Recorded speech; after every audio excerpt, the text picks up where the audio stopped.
Good morning everyone, আশা করি সবাই ভালো আছো। তো তোমরা হয়তো অনেকেই জানবে যে আমি কাজের সূত্রে নিউ ক্যাসেলে এসেছি। তো আমি 17 জানুয়ারি কলকাতা ছেড়ে আমি নিউ ক্যাসেলে ল্যান্ড করি। আর এতদিন আমি ছিলাম একটা দাদার সাথে। তো সেখানে আমি মানে প্রায় 1.5 মাস ছিলাম। আর এখন আমি একটা রেন্টেড অ্যাপার্টমেন্টে চলে এসেছি।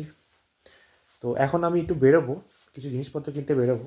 চলো আর বাইরে সব দেখাই তোমাদের, তারপরে আমি তোমাদের পুরো রুম ট্যুরটা করাবো। তো বেলা এখন 9টা, আর আমি যাচ্ছি এখন স্পারে।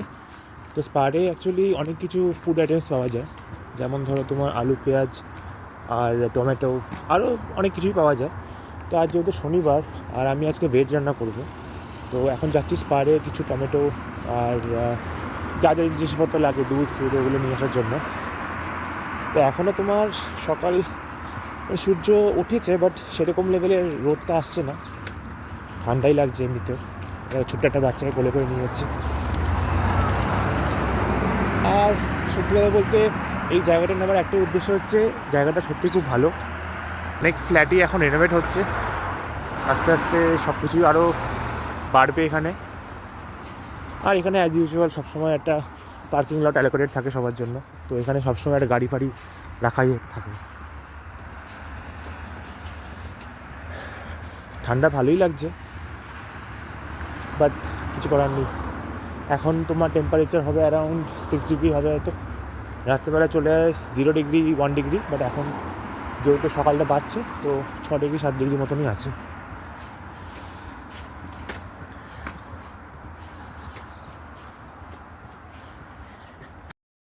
প্রায় চলে এলাম স্পারে, আর দেখো সবাই এখন মর্নিং ওয়াক করতে বেরিয়ে গেছে। এটা এই দেশের খুব ভালো একটা নিয়ম। মানে অ্যারাউন্ড 20 বছর থেকে 60 ইয়ার্স অবধি সবাই সকালবেলা দৌড়ায়, হাঁটে, কোনো টাইম নেই, কিছু নেই। বাট হ্যাঁ, খুব ভালো, হেলথের জন্য খুবই ভালো। এই চলে এলাম আমরা স্পারে, জাস্ট বাড়ি থেকে 5 মিনিট হাঁটা। এখান থেকে কিছু জিনিসপত্র কিনবো দেখি।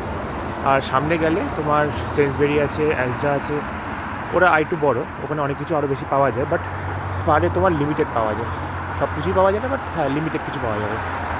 চলো দেখি।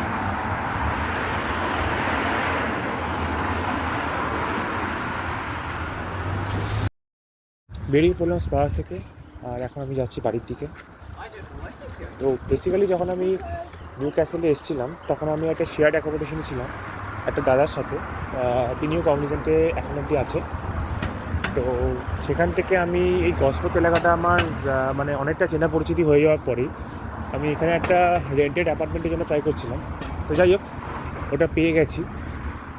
তো সেখানে এখন যাচ্ছি, চলো তোমাদেরকে আমি পুরো দেখাবো রুমটাকে আজকে সব। তো বেসিক্যালি এই লেনটাকে পুরো বলা হয় ব্রুমফিল্ড রোড। তোমরা দেখতেই পাচ্ছ ওখানে লেখা আছে ব্রুমফিল্ড রোড।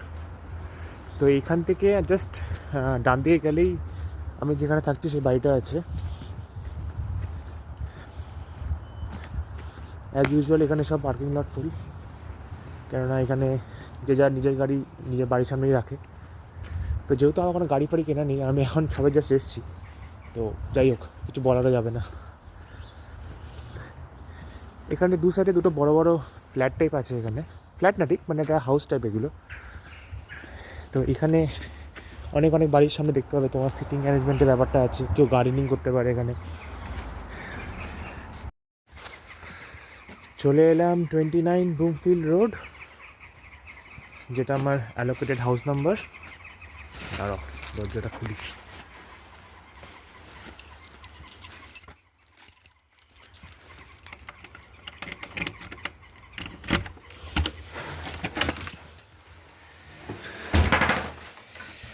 চলে এলাম ঘরে।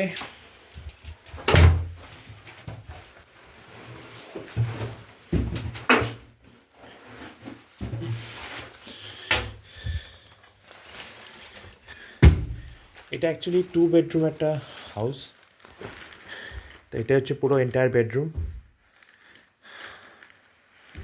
এখানে অনেক আলমারি টাইপ আছে।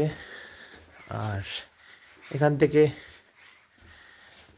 যদিও বা মানে বেশি রোদ পাওয়া যায় না, রোদটা পাওয়া যায় ব্যাকইয়ার্ড থেকে, বাট এখান থেকে অনেকজন হাঁটাচলা করে, দৌড়ায়, সেটা দেখতে ভালো লাগে মাঝে মধ্যে।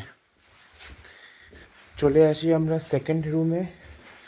এটা হচ্ছে সেকেন্ড রুম, যেটা আমার বলতে পারো যে আমি এখানে কাজ করি অফিসে, যেটা আমি মানে সারা জীবন বাড়িতে করতাম না, টেবিল চেয়ারে বসে কাজ করা। তো সেটা এখানে এসে আমাকে বাধ্য হয়ে করতে হচ্ছে কোমরের জন্য। আর এটা একটা ছোট্ট রুম জাস্ট। তো এই রুমটা খুব ছোট, এটা অ্যাকচুয়ালি একটা বেবি রুম বলা হয় এখানে।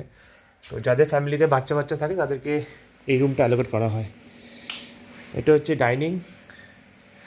জিনিসপত্র খুবই অগোছালো, আজ সব গোছাতে হবে, কেননা কালকে অনেক কিছু অনলাইন ডেলিভারি এসছে বাড়িতে। এটা হচ্ছে লগ বার্নার টাইপ, যেখানে তোমার যদি ঘরটা খুব ঠান্ডা হয়ে যায় তখন তুমি এটাকে চালাতে পারো। আর এটা হচ্ছে কিচেন। তো কিচেনে সকালে আমি জাস্ট চা করে রুটি দিয়ে রুটি খেলাম। আর জাস্ট ইউনো আজকে শনিবার যেহেতু, তো আজকে ইচ্ছা আছে কিছু ভেজিটেবলস করা। তো অলরেডি আমি কালকে ব্রোকলি নিয়ে এসেছিলাম আর মিক্সড ভেজ নিয়ে এসেছিলাম, তো আজকে এটা রান্না করব। আর এখানে মানে দু টাইপ অফ হাউস পাওয়া যায়, সেটা হচ্ছে তোমার একটা হচ্ছে ফার্নিশ, একটা আনফার্নিশড। তো এটা পুরো আমি ফার্নিশ নিয়েছিলাম, যেখানে একটা ফ্রিজ টিজ সবই আছে এখানে। এটা হচ্ছে ফ্রিজ, তারপরে এটা তোমার বিভিন্ন স্টোরেজ ক্যাপাসিটির জন্য এখানে সব কিছু করা আছে। আর এটা এখন চলছে ওয়াশিং মেশিন, আর এটা ডিশওয়াশার। তো বেসিক্যালি এখানে মোটামুটি সবই ইনক্লুড করা থাকে। একটু রেন্টটা বেশি, বাট হ্যাঁ মানে আমার আর কোনো চিন্তা নেই। আর প্রতিটা বাড়ির সাথে একটা ব্যাকইয়ার্ড থাকে অ্যালোকেটেড। তো এটা হচ্ছে আমার বিন 2929। তো প্রতি সপ্তাহে সপ্তাহে এসে কাউন্সিল থেকে বিন কালেক্ট করতে আসে। তো এক সপ্তাহে নিয়ে যায় ব্লু বিন, এক সপ্তাহে নিয়ে যায় গ্রিন বিন, তো এটা অল্টারনেট করে নিয়ে যায়। আর এটা হচ্ছে আমার ব্যাকইয়ার্ডটা, যেখানে তোমরা গায়ে রোদ পোয়াতে পারো এখানে। আর এখানে তুমি খেলতেও পারো, গার্ডেনিং করতে পারো, সব কিছুই করতে পারো। তো জায়গাটা বেশ ভালো। এখানে অনেক আগে যারা থাকতো তারা এখানে পট ফট সব লাগিয়েছিল। তো হ্যাঁ, এটাই বেসিক্যালি আমার রুম ট্যুর। আশা করি তোমাদের ভালো লেগেছে। তো আরও অনেক কিছু নতুন নতুন ব্লগ নিয়ে আসবো, কারণ এখন আমি এখানে একা থাকছি, ফ্যামিলি আসেনি কেউই। তো যখন ফ্যামিলি আসবে তখন হয়তো আরও ভালো লাগবে, বাট যেহেতু এখন একা লাইফ, কিছু করার থাকে না। অফিসে কাজের পর রান্নার পর একটুখানি বেরোনো। চলো আজ তাহলে এখানে এন্ড করলাম, আবার অন্য কোনো একটা ব্লগ নিয়ে আসবো। ততক্ষণে ভালো থেকো সবাই, টাটা বাই।